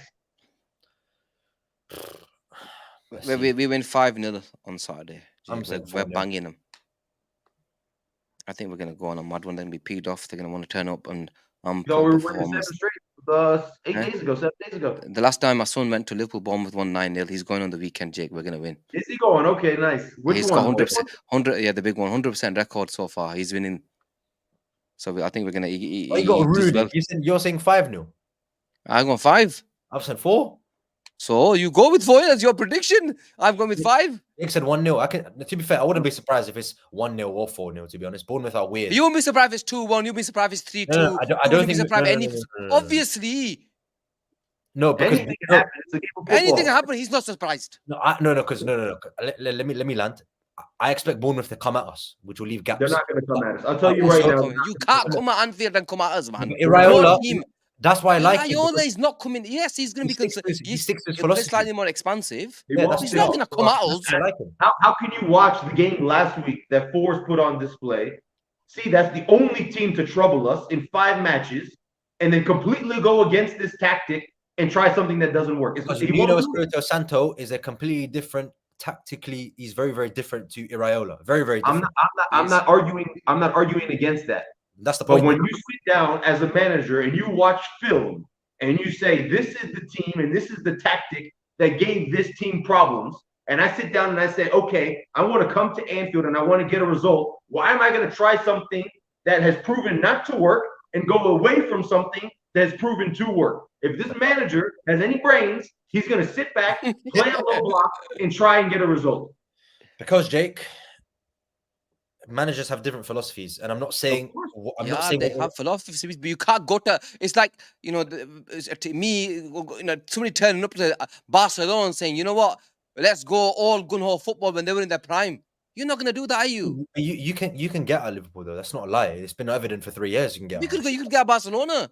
Of course you can. So, and I think this is what I'm saying. But you don't go and do that. You can't get it. It's possible. But it's definitely possible that you're going to get battered. I think Bournemouth are going to have a go. I think they're going to absolutely have a go. And if we concede a goal, when you say have a goal, you see they're going to press us and all that type of stuff. No, they're not. And I think if they like carve us open in terms of having a few chances. That then gives another blueprint for another attacking team to come to Anfield and look at it and go, you know what? Bournemouth did that. We can do the exact same thing, and that gives the teams two ways of playing against us. You And think I know Bournemouth? Raula's not going to sit back. I know. No team is Bournemouth- coming to Anfield, bar Man City. Yeah, that's gonna say, you know what? Let's go and bring it on. No team, bar Who? say. No team comes to Anfield and says, bring it on. That's why I said we're going to win 4-0 because I think they're going to come at us. But Jake doesn't. That's why he said 1-0. That's the reason. They Jake, you. No, that's yeah, why I said they 1-0. won't come at. Yeah, that's why I correct. said That's 1-0. why I'm saying 4-0 because they're going to come out and press and try to, win the ball back and play their football. That's why And you're right. I agree this with for your us. prediction. I agree with your prediction if that's how they play. Yeah, I don't that's- see them playing that way. That's fine. That's No also way, no how. That's also fine. I don't care what his philosophy is. It doesn't make any sense. That's fine. Anyway, boys, let's just hope that we win. I think me and I don't know if I was on tomorrow. We've got our Chip and Chin show on tomorrow, so do sort of join us if you can. It'll probably be around 9 or 10 tomorrow, so do join us. Guys, do like and subscribe to the channel. I know it's been a while as I've been on. I think I've got Asim coming on as well tomorrow. He did say he might be coming on tomorrow, so Asim will be back as well. Hopefully with Blue Chip. We'll all three of us I think this is gonna be 3 of us tomorrow. Again, do like and subscribe to the channel, guys. Over and out, and we will see you tomorrow. Later. Oh.